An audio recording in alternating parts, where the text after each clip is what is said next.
بسم اللہ الرحمن الرحیم۔ بغیر وضو آیت الکرسی، درود شریف، آیت کریمہ اور وظائف پڑھنے والے پہلے حضور صلی اللہ علیہ وسلم کا یہ فرمان ضرور سن لیں۔ حضور نبی کریم صلی اللہ علیہ وسلم نے فرمایا، جو لوگ بھی بغیر وضو آیت الکرسی، درود شریف، آیت کریمہ اور کوئی بھی وظیفہ پڑھتے ہیں، وہ لوگ بغیر وضو کے آیت الکرسی، آیت کریمہ، چاروں کل یا دوسرے وظائف پڑھنے والے پہلے حضرت محمد مصطفیٰ صلی اللہ علیہ وسلم کا یہ فرمان ضرور سن لیں۔ حضور نبی کریم صلی اللہ علیہ وسلم نے بغیر وضو آیت الکرسی یا دوسرے وظائف پڑھنے کے بارے میں کیا حکم فرمایا ہے؟ کیا آیت الکرسی، آیت کریمہ اور چاروں کل وضو کے بغیر پڑھے جا سکتے ہیں؟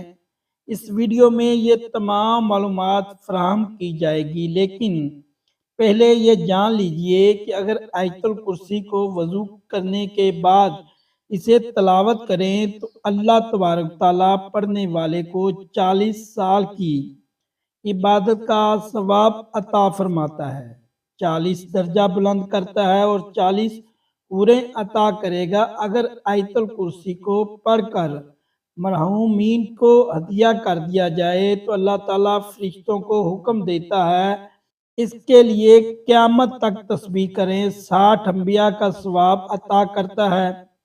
اس کی قبر میں 40 شمعیں داخل کرتا ہے جس کا نور مشرق سے مغرب تک پھیل جاتا ہے اور اس نور سے اس کی قبر وسیع ہو جاتی ہے۔ سبحان اللہ۔ ایک مرتبہ ایک شخص امیر المومنین حضرت رضی اللہ تعالیٰ عنہ کے پاس آیا اور بتایا، اس کے بدن اور مثانے سے پیلا پانی نکلتا ہے، اس کا کوئی علاج ہے؟ امیر المومنین نے فرمایا، بغیر کسی درم و دینار کے اس کا علاج ہے کہ تم آیت الکرسی کو اپنے بدن پر لکھواؤ، آیت الکرسی سے غسل کرو، آیت الکرسی کو پانی پر دم کر کے پیو اور آیت الکرسی کو اپنے بدن کے پاس رکھو، انشاءاللہ شفا ملے گا۔ حاجات کے لیے 41 مرتبہ آیت الکرسی پڑھو، ٹانگوں میں درد کے لیے آیت الکرسی پڑھ کر اپنی ٹانگوں پر مسح کریں، اس سے چلتے وقت درد نہیں ہوگا۔ آنکھوں کو نظر کم نہ ہونے کے لیے 70 مرتبہ آیت الکرسی پڑھیں، جس کا پیاس سے ہلاک ہونے کا خوف ہو وہ 66 مرتبہ آیت الکرسی پڑھے۔ دشمن سے امن و سلامتی کے لیے مٹی پر 41 مرتبہ آیت الکرسی پڑھیں اور مٹی دشمن کے سامنے ڈال دیں، اس کے شر سے سلامتی ہوگی۔ مرحوم کی قبر پر 7 مرتبہ آیت الکرسی پڑھیں، اللہ تبارک تعالیٰ قبر پر رحمتیں نازل کرے گا۔ جیل سے جلد رہائی کے لیے 1000 مرتبہ آیت الکرسی پڑھیں، مریض کی شفا یابی کے لیے 3 دن لگاتار 100 مرتبہ آیت الکرسی پڑھیں، سر درد کے لیے 7 مرتبہ آیت الکرسی پڑھیں، لوگوں کے دلوں میں اچھی نیت سے محبت پیدا کرنے کے لیے 41 مرتبہ پانی پر آیت الکرسی پڑھ کر دم کریں اور پانی پلا دیں، لوگوں میں صلح کے لیے جامع مسجد کے راستے کی مٹی پر آیت الکرسی پڑھیں اور جن لوگوں کے درمیان صلح کروانی ہو ان کے سامنے پھینک دیں۔ کام میں آسانی پیدا کرنے کے لیے سورہ عالم نشرہ اور آیت الکرسی 10 مرتبہ پڑھیں۔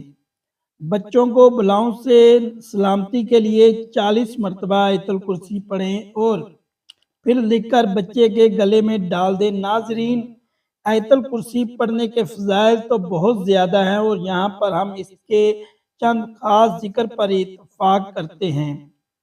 ہر روز صبح و شام پڑھنا چور، ڈاکو اور آتش زدگی سے تحفظ کا ذریعہ ہے۔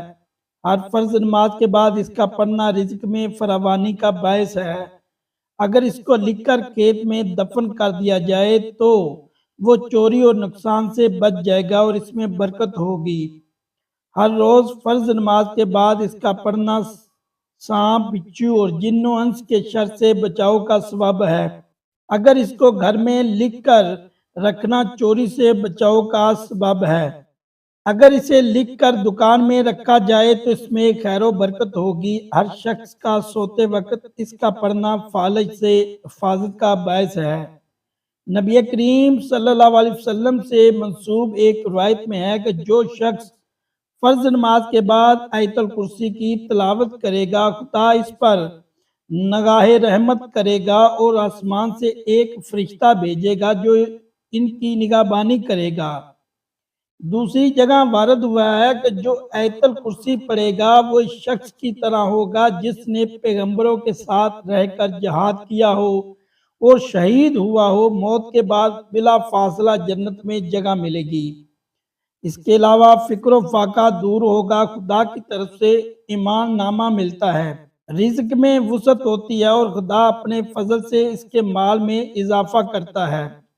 نبی کریم صلی اللہ علیہ وسلم نے فرمایا، اے علی، آیت الکرسی میں 50 کلمات ہیں اور ہر کلمے میں اللہ عز و جل کی طرف سے 50 برکات ہیں۔ آیت الکرسی کا مقام وہ ہے جو ایک پہاڑ میں چوٹی کا ہوتا ہے۔ امام محمد باقر رضی اللہ تعالیٰ عنہ نے فرمایا، ایک مرتبہ آیت الکرسی پڑھنے والے کی دنیا کی 1000 مصیبتیں اللہ تبارک تعالیٰ ختم کرتا ہے، جس میں کم از کم غربت اور آخر میں عذاب قبر سے حاصل ہوتی ہے۔ عبید بن کعب رضی اللہ تعالیٰ عنہ بیان کرتے ہیں کہ نبی کریم صلی اللہ علیہ وسلم نے ان سے سوال کیا کہ کتاب اللہ میں سب سے عظیم آیت کون سی ہے؟ تو وہ کہنے لگے، اللہ اور اس کے رسول صلی اللہ علیہ وسلم کو یہ بہتر علم ہے۔ یہ سوال کئی بار دہرایا اور پھر فرمانے لگے کہ وہ آیت الکرسی ہے۔ فرمانے لگے، اے ابو المظر، علم مبارک ہو اس ذات کی قسم جس کے ہاتھ میں میری جان ہے، اس آیت کی زبان اور ہونٹ ہوگی۔ حضرت ابو ذر رضی اللہ تعالیٰ عنہ بیان کرتے ہیں کہ میں نے نبی کریم صلی اللہ علیہ وسلم کے پاس آیا تو آپ مسجد میں تشریف فرماتے تو میں بھی بیٹھ گیا، تو نبی کریم صلی اللہ علیہ وسلم نے فرمایا، اے ابو ذر، کیا تو نے نماز پڑھی؟ تو میں نے نہیں میں جواب دیا، تو نبی کریم صلی اللہ علیہ وسلم نے فرمایا کہ اٹھ کر نماز پڑھو۔ میں نے اٹھ کر نماز ادا کی اور پھر بیٹھ گیا، تو نبی کریم صلی اللہ علیہ وسلم فرمانے لگے، اے ابو ذر، انسانوں اور جنوں کے شر سے پناہ طلب کر۔ وہ کہتا ہے کہ میں نے رسول اللہ صلی اللہ علیہ وسلم سے کہا کہ کیا انسانوں میں بھی شیطان ہوتے ہیں؟ تو نبی کریم صلی اللہ علیہ وسلم فرمانے لگے، جی ہاں۔ میں نے کہا نماز کا کہا، تو نبی کریم صلی اللہ علیہ وسلم فرمانے لگے، یہ اچھا موضوع ہے، جو چاہے زیادہ کر لے، جو چاہے کم کر لے۔ وہ کہتے ہیں میں نے کہا روزے کے بارے میں؟ نبی کریم صلی اللہ علیہ وسلم فرمانے لگے، فرض ہے، اس کا اجر دیا جائے گا اور اللہ تعالیٰ کے ہاں اور زیادہ اجر ملے گا۔ میں نے کہا اے اللہ کے رسول صلی اللہ علیہ وسلم، صدقہ؟ تو وہ کہنے لگے اس کا اجر ڈبل ہے، ڈبل سے بھی زیادہ ہوتا ہے۔ میں نے کہا کون سا صدقہ بہتر ہے؟ تو فرمایا قلیل اشیاء کے مالک کا صدقہ کرنا یا پھر فقیر کو چھپا کر دینا۔ میں نے کہا ہے اللہ کے رسول صلی اللہ علیہ وسلم، سب سے پہلا نبی کون تھا؟ کہنے لگے آدم علیہ السلام۔ میں نے کہا اللہ کے رسول، کیا وہ نبی تھے؟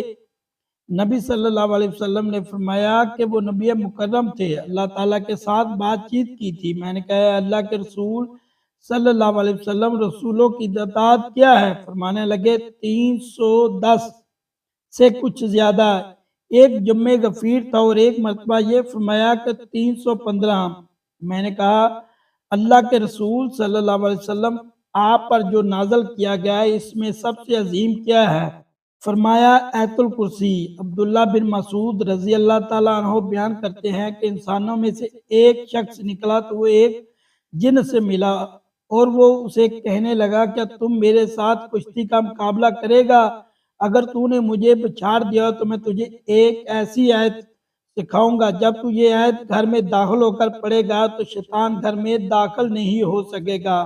ان دونوں میں مقابلہ کیا تو انسانوں نے اسے بچھاڑ دیا۔ وہ انسانوں سے کہنے لگا، میں نے تجھے بہت ہی کمزور اور دبلا پتلا دیکھ رہا ہوں، تیرے بازو کتے کی طرح ہیں، کیا سب جن اسی طرح ہیں یا ان میں صرف تو ہی ہے؟ تو اس نے کہا ان میں کمزور اور دبلا پتلا ہوں۔ اس نے دوبارہ مقابلہ کیا تو انسان نے دوبارہ بچھاڑا۔ وہ جن کہنے لگا تو آیت الکرسی پڑھا کر، اس لیے کہ جو بھی گھر میں داخل ہوتے وقت آیت الکرسی پڑھتا ہے اس گھر سے شیطان نکل بھاگتا ہے اور نکلتے وقت اس کی آواز گدھے کی سی آواز کی طرح ہوتی ہے۔ ناظرین، آیت الکرسی یہ سورہ بقرہ کی آیت نمبر 255 ہے جو عظمت والی آیت ہے۔ اس آیت میں اللہ تعالیٰ کی توحید اور بعض اہم صفات کا ذکر ہے۔ اس آیت میں اللہ تعالیٰ کی کرسی کا بھی ذکر ہے جس کی وجہ سے اسے آیت الکرسی کہا جاتا ہے۔ محترم ناظرین کرام، اللہ تعالیٰ کا ذکر دو طرح سے کیا جاتا ہے۔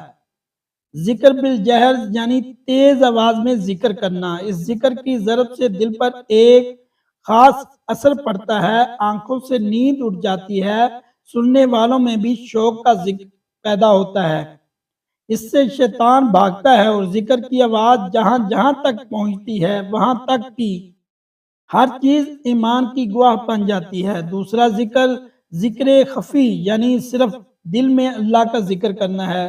زبانی ذکر سے قلبی ذکر کو بزرگان دین نے اس لیے افضل قرار دیا ہے کہ مرتے وقت زبان بند ہو جاتی ہے مگر دل بند نہیں ہوتا۔ جس کا دل ذکر ہوا ہو اسے انشاءاللہ ذکر اللہ ہی پر موت آئے گی۔ اسی طرح زبان باتیں کرتے، کھانا کھاتے یا سوتے ہوئے ذکر الہی نہیں کر سکتی، مگر جس کا دل ذاکر ہو وہ بات کرتے، کھاتے پیتے، حتیٰ کہ سوتے ہوئے بھی اللہ اللہ کرتا ہے۔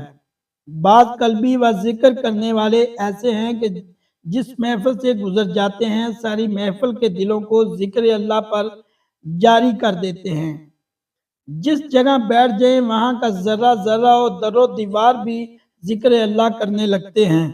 کون سا ذکر افضل ہے، اس میں اختلاف ہے اور اس سلسلے میں مختلف روایتیں ملتی ہیں۔ بعض میں ہے کہ افضل الذکر کلمہ طیبہ خاص کر لا الہ الا اللہ ہے کہ اس سے دل کی صفائی ہوتی ہے۔ بعض کے نزدیک تلاوت قرآن افضل الذکر ہے کہ اس میں ہر لفظ پڑھنے پر 10 نیکیاں ملتی ہیں۔ بعض کے نزدیک افضل ذکر توبہ ہے کہ اس سے بلاؤں سے نجات ملتی ہے اور رزق میں برکت ہوتی ہے۔ بعض کے نزدیک افضل ذکر درود شریف ہے کہ یہ رب عز و جل کا بھی ذکر ہے، اور بعض کے نزدیک افضل ذکر سبحان اللہ و بحمدہ سبحان اللہ العظیم ہے، اس سے بروز قیامت میزان بھر جائے گا۔ بعض روایتوں کے مطابق افضل ذکر تسبیح فاطمہ ہے یعنی سبحان اللہ، الحمدللہ، اللہ اکبر۔ یہ سب روایتیں مختلف اذکار کی ترغیب کے لیے وارد ہوئی ہیں۔ بندے کو چاہیے کہ جو بھی ذکر کا صیغہ آپ کے دل کو زیادہ بھائے اسی میں اللہ کا ذکر کریں کہ اللہ کا جو نام دل سے صحیح معنی میں نکلے گا وہی افضل ذکر بلکہ اسم اعظم بن جائے گا۔ قرآن و حدیث سے اخذ کردہ ذکر اللہ کے فضائل پڑھ کر ہر شخص کو چاہیے کہ وہ کثرت سے ذکر اللہ کرے تاکہ اس کے دونوں جہاں کی زندگی امن و سکون کا گہوارہ بن جائے۔ یہ حقیقت ہے کہ سکون قلب وہ چیز ہے جو کسی بازار میں نہیں ملتا، جو پیسے سے نہیں خریدا جا سکتا۔ دنیا کی اگر کسی چیز میں تھوڑا بہت سکون ہے تو وہ عارضی ہے، حقیقی اور دائمی سکون صرف اور صرف ذکر اللہ میں ہے۔ اگر کسی کی زندگی میں حقیقی اور دائمی سکون ہے تو اس کی زندگی جیتے جی جنت کا نمونہ بن جائے گی۔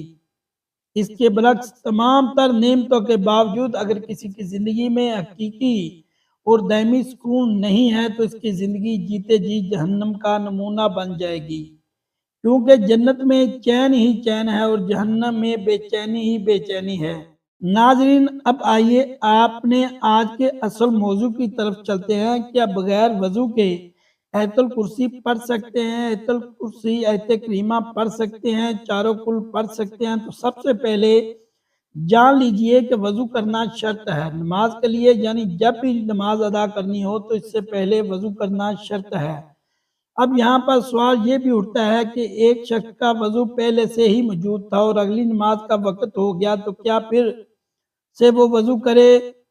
تو جان لیجئے اگر وضو کو حفاظت کرنے والا کوئی کام یا کوئی چیز اس کے ساتھ رونما نہیں ہوئی اور اس سے کامل یقین ہے تو اس کا وضو قائم ہے، اور اگلی نماز کا وقت شروع ہو گیا ہے تو اس کے لیے وضو کرنے کی ضرورت نہیں۔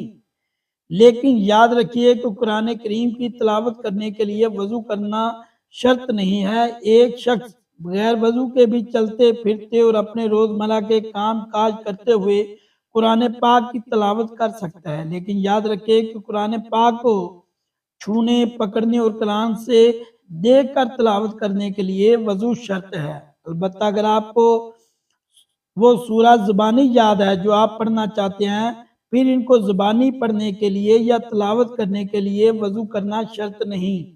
لہٰذا ہر ایک مسنون دعا، خواہ گھر سے باہر نکلنے کے لیے ہو، گھر میں داخل ہونے کے لیے ہو، سفر پر جانے کے لیے ہو، اذان کا جواب دینے کے لیے ہو، بیت الخلاء میں جانے اور باہر آنے کے لیے ہو، کھانا کھانے سے پہلے یا کھانا کھانے کے بعد کی ہو، وہ آپ بغیر وضو کے جب بھی چاہیں پڑھ سکتے ہیں۔ بہت سی دعائیں قرآن کریم سے لی گئی ہیں، ان دعاؤں کو بغیر وضو کے پڑھ سکتے ہیں، تو قرآن پاک کو بھی بغیر وضو کے پڑھ سکتے ہیں۔ لیکن جب زبانی پڑھنا ہو، اب یہ بھی جان لیجئے کہ آیا ناپاکی کی حالت میں آیت الکرسی، آیت کریمہ اور چاروں کل پڑھ سکتے ہیں یا نہیں؟ ناظرین جان لیجئے کہ ناپاکی کی حالت میں آپ تمام وظائفوں کو پڑھ سکتے ہیں، ذکر و اذکار کر سکتے ہیں، کلمہ شریف، درود شریف، جو بھی روزمرہ کے وظائف آپ پڑھنا چاہتے ہیں وہ ناپاکی کی حالت میں بھی پڑھ سکتے ہیں۔ مثلاً میاں بیوی نے آپس میں صحبت کی، غسل نہیں کیا اور سونے لگے تو وہ سونے سے پہلے چاروں کل ضرور پڑھیں۔ اسی طرح اگر عورت حالت حیض میں ہے اور ذکر و اذکار کرنا چاہتی ہے، مثلاً چاروں کل یا درود پاک یا کوئی دیگر وظائف پڑھنا چاہتی ہے، تو بغیر کسی تردد اور پورے ایمان کے ساتھ کر سکتی ہے۔ اب یہاں جو مسئلہ قابل ذکر ہے، انتہائی غور سے جان لیجئے اور سن لیجئے کہ ناپاکی کی حالت میں عورت اور مرد قرآن کی تلاوت نہیں کر سکتے، لیکن قرآن کی کوئی بھی سورت یا صورتیں جن کا ذکر و اذکار کے طور پر کرتے ہیں یا وظیفے کے طور پر پڑھتے ہیں، ان کو زبانی پڑھ سکتے ہیں، لیکن قرآن کی کوئی بھی سورت تلاوت کی نیت سے ہرگز نہیں پڑھ سکتی۔ اب یہاں ناپاکی کی کچھ اقسام بھی بیان کرتے چلیں کہ اگر حالت جنابت میں یا حالت حیض و نفاس میں، یا خواتین کے کپڑے خراب ہیں، بچوں کے پیشاب یا پخانہ کر دینے کی وجہ سے ناپاک ہو چکے ہیں، یا مرد حضرات جو باہر کام کرنے کے لیے گئے، باہر کیچڑ یا گٹر کا پانی وغیرہ ان کے کپڑوں پر لگ جاتا ہے، تو یہ تمام حالت ناپاکی کی حالتیں ہیں۔ ان تمام حالتوں میں آپ زبان سے ذکر و اذکار اور دیگر مسنون دعائیں روزمرہ کے معاملات میں بھی پڑھی جاتی ہیں، ان کا بے فکر اور بلا تردد پڑھ سکتے ہیں، ہرگز کوئی قباحت نہیں۔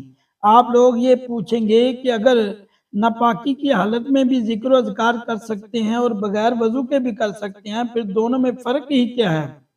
تو ناظرین فرق یہ ہے کہ بغیر وضو کے آپ قرآن کو چھوئے بغیر قرآن کی صورتوں کی تلاوت بھی کر سکتے ہیں، جبکہ ناپاکی کی حالت میں اگر آپ ذکر و اذکار اور وظائف کی نیت سے قرآن کی صورتیں پڑھ سکتے ہیں، لیکن تلاوت کی نیت سے قرآن کی صورت میں زبانی بھی نہیں پڑھ سکتے۔ آخر میں بتاتے چلیں کہ اگرچہ بغیر وضو کے آیت الکرسی، آیت کریمہ، چاروں کل اور دیگر صورتیں پڑھ سکتے ہیں اور قرآن کریم کو ہاتھ لگائے بغیر تلاوت قرآن بھی کر سکتے ہیں، آپ کو ان کا اجر و ثواب بھی ملے گا، لیکن یہ عمل آپ باوضو ہو کر کریں گے تو اس کی فضیلت اور اس کا درجہ بغیر وضو والے اعمالوں سے بلند و برتر ہوگا۔ لیکن کوشش کیجئے کہ جب بھی قرآن کریم کی تلاوت کرنی ہو تو باوضو ہو کر ہی کریں، کیونکہ باوضو رہنا بذات خود ایک عبادت ہے، اور اس حالت میں جو بھی عبادت کی جائے اس کا اجر و ثواب بھی بڑھ جاتا ہے۔ ناظرین اللہ تعالیٰ سے دعا ہے اللہ تعالیٰ ہمیں روزانہ قرآن مجید پڑھنے، نماز پڑھنے اور ذکر و اذکار کرنے کی توفیق فرمائے اور ہمارا خاتمہ ایمان پر فرمائے، آمین۔ ناظرین ویڈیو اچھی لگی ہو تو ویڈیو کو لائک کریں، شیئر کریے، چینل کو سبسکرائب کریں اور کمنٹ باکس میں اللہ تعالیٰ کے 99 ناموں میں سے ایک نام ضرور ٹائپ کریں۔ انشاءاللہ ملتے ہیں اگلی ویڈیو کے ساتھ، تو اجازت دیجیے، اللہ حافظ۔